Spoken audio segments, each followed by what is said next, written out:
Hi, I'm Ananyo, and a warm welcome to those who are here. And many thanks to the organizers for providing me with this wonderful opportunity of sharing some of the exciting work that we have been doing as a part of the H3-Africa Consortium. So for those who are not familiar, Human Heredity and Health in Africa, or H3-Africa, is an NIH Wellcome Trust and African Academy of Science funded project to establish genomic tech and expertise across the continent. So this is an $180 million initiative involving more than 50 projects, 500 researchers, and spanning 34 African countries. So what has this consortium been doing? Well, a lot many things. But from a genomic point of view, the efforts of the consortium can be broadly divided into three categories. So firstly, to bridge the gaps in publicly available whole genome data, we have been strategically sequencing hundreds of whole genomes from understudied populations at high and medium coverage. So this sequence data set has also been the foundation for the design of the H3-Africa genotyping array. So this is a 2.2 million SNV array manufactured in partnership with Illumina, and this is focused on better capturing common African genetic diversity. We are also busy integrating this and other whole genome sequence data sets to an imputation panel, which is again aimed at better imputation of continental African genotype data sets. In addition, there are a lot of tools and pipelines, and I think Nikki has touched a few of them in her keynote lecture. So however, the main aim of the consortium was to do GWASs, and the H3-Africa array has been used to genotype over 50,000 Africans. And based on this very huge data set, several consortium studies are trying to generate a better understanding of genetic etiology of common diseases. And well, I mean, this is obviously the main part, but many of these sequences and WGS data sets are generating insights into population structure and demographic history at the continental level, as well as at the level of specific geographic regions. So today I plan to give you examples of two such studies which give us very interesting population genetic insights. So let us start with how our WGS study published last year based on more than 400 whole genomes have provided us interesting insights to one of the key African migrations. So as most of you know, long distance migration, especially those in the last few thousand years, have played a pivotal role in shaping African diversity. So the most dramatic of these is perhaps the Bantu expansion, which is a series of migration initiated around 4,000 years ago from somewhere in modern day Nigeria and Cameroon to vast areas across sub-Saharan Africa. And it is due to this migration that one or more languages of the Bantu language family are major languages of almost all sub-Saharan African countries. And despite its importance, the exact sequence, timeline, and route of this critical migration is unclear. And as this figure shows, there are many alternative routes and sequence of events that have been proposed. The most current model that's based on genomic data estimates a southerly movement from Cameroon to Angola before dispersing south and east. The inclusion of populations from DRC and Zambia, that is DRC and BSZ, provided us an opportunity to explore the potential role of these countries within the Bantu migration route.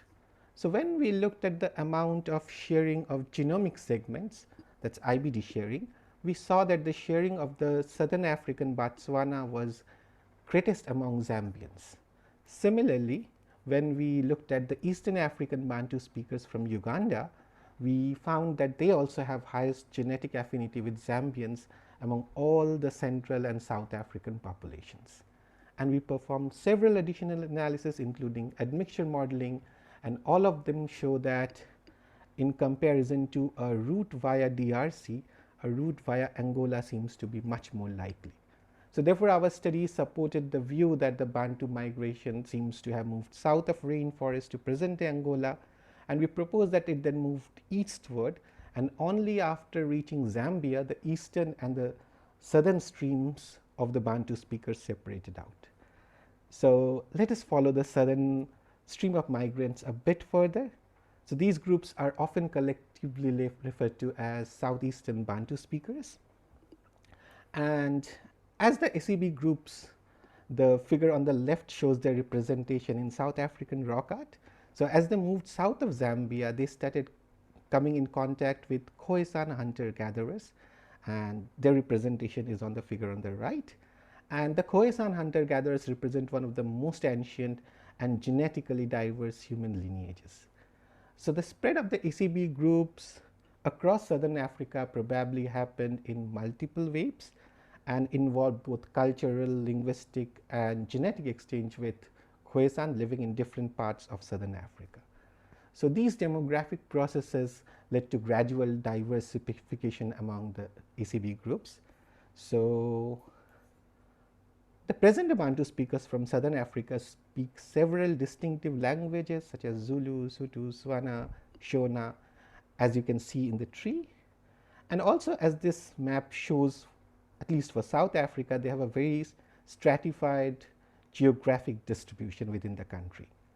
However, whether these linguistic differences or geographic differences are paralleled by genetic differences are not known, and these groups are often clubbed together in genetic studies as a single SEB group. So based on the Avigen genotype dataset, which was aimed primarily for studying cardiometabolic diseases, but this dataset included 5,000 participants covering all major SEB groups from South Africa. So this enabled us to investigate whether there is any correspondence between language, geography, and genetics. So if you look carefully at the distribution of the 9 South African ethno-linguistic groups on the language tree, so we have just colored them to separate them, you will notice that there are 3 major divisions. So Sotho, Tswana, Nguni, and then the third one, which includes Songa. So now genetic data as evident in this PCA shows separation among these 3 major groups. So these 3 groups tend to separate out in the PCA. And not only that, if you look carefully, you would see a correlation between localization of these groups on the PCA and on the map. So showing that there is a clear population structure within SEB groups from South Africa, and this correlates both with language and geography. So what's the source of this structure?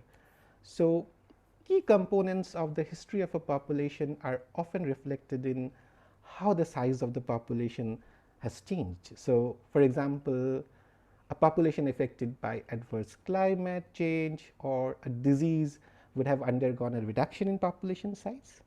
On the other hand, if there is an exposure to some new resources or cultural changes such as new farming practice, so this could increase the population sizes considerably.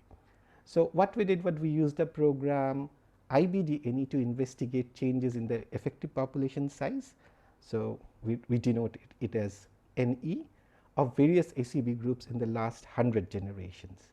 So here in this figure, as you can see, that the x-axis shows generation before present and the y-axis shows the effective population sizes. So you can see here clearly that for the initial 60 generations, all these groups show a very similar NE profile, suggesting that these groups probably have originated from a common ancestral group, and the NE variation profile of the Zulu and the Xhosa, which are the Nguni speakers, and again the Sotho and Tswana, show similar profiles to each other but are distinct from other groups, suggesting that these profiles are probably a result, these profiles are probably a result of different timing of migration and admixture, and most of these events which distinguish this group happened in the last 40 generations or around the last 1,000 years. So if you are interested in history, it's fine, but if you are not, so why care about this? So the plot here shows that the allele frequencies of some of the major phenotype associated variants in the 6 ACB groups. And if you look at these variant, which is from the APOL1 gene and is known to confer some kind of protection to sleeping sickness, you can see that there is almost a fourfold variation in the frequency of this between ACB groups. And we also detected almost 1,000 variants that are known to predispose to complex diseases or contribute to phenotypic traits in the GWAS catalog to show very extreme differences. So this kind of indicates that if we are treating all these groups as a single genetic unit, we could have very incorrect assessment of disease risks in a population. And well, I'm not showing the data, but we also show that the GWASs in South African populations need to account for this population structure, otherwise it will produce a lot of false positives.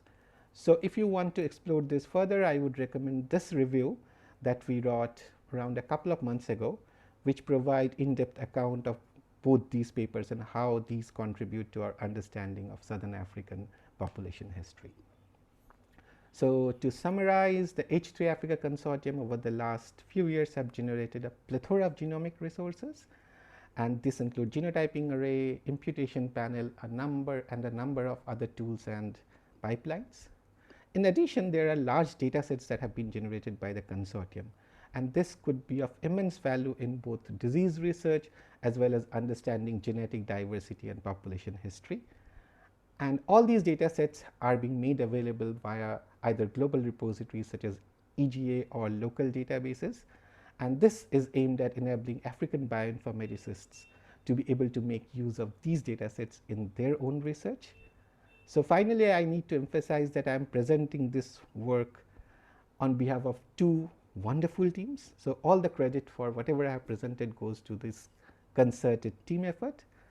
And finally, I would sincerely thank the funders for making this possible, the organizers for their invitation, SBIMB, my host institute, for all those resources, and thanks to all of you for listening in. Thank you.